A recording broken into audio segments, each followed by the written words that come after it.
Hello and welcome back to Cow and Lizard Cooking. Today's recipe cannot get any easier. We will be making cơm chiên, or what most people also know as Vietnamese fried rice.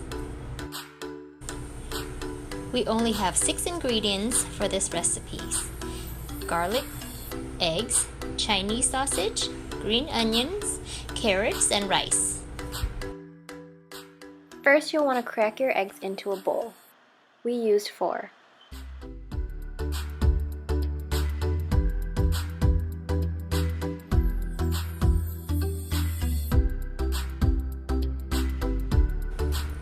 Heat your pan and some oil. While that is heating up, mix your egg in the bowl. Now place the eggs you just whisked into the pan. And while your eggs are cooking, you can chop up your carrots.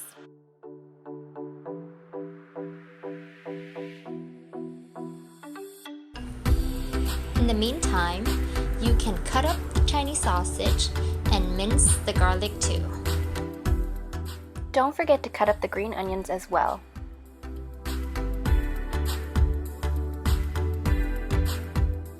We cooked our eggs omelet style. So when they're ready, fold them over, and then you can take them off the stove. Then you're going to want to cut up your eggs into small pieces.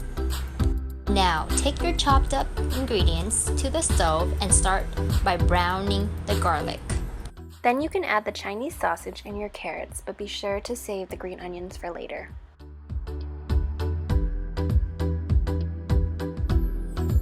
When you've added all of this, you then just want to stir it up so it can be cooked.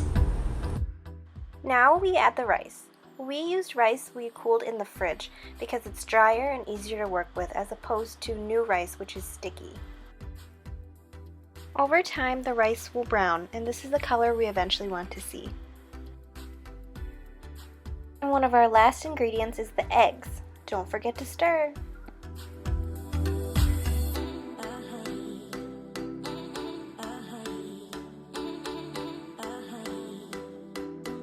For seasoning, we added half teaspoon of sugar, a half teaspoon of salt, and a half teaspoon of vegetable seasoning. And of course, you're going to want to top it off with some ground black pepper. Our last ingredient is the green onion. We add this last so it doesn't get mushy, for flavoring and color. And that's it. Thanks for joining Cow and Lizard Cooking again. It's gonna get. I'm doing the cooking and Mom's doing the cleaning. Do you like my video? Give me a thumbs up and subscribe down below. Goodbye. I love you so much.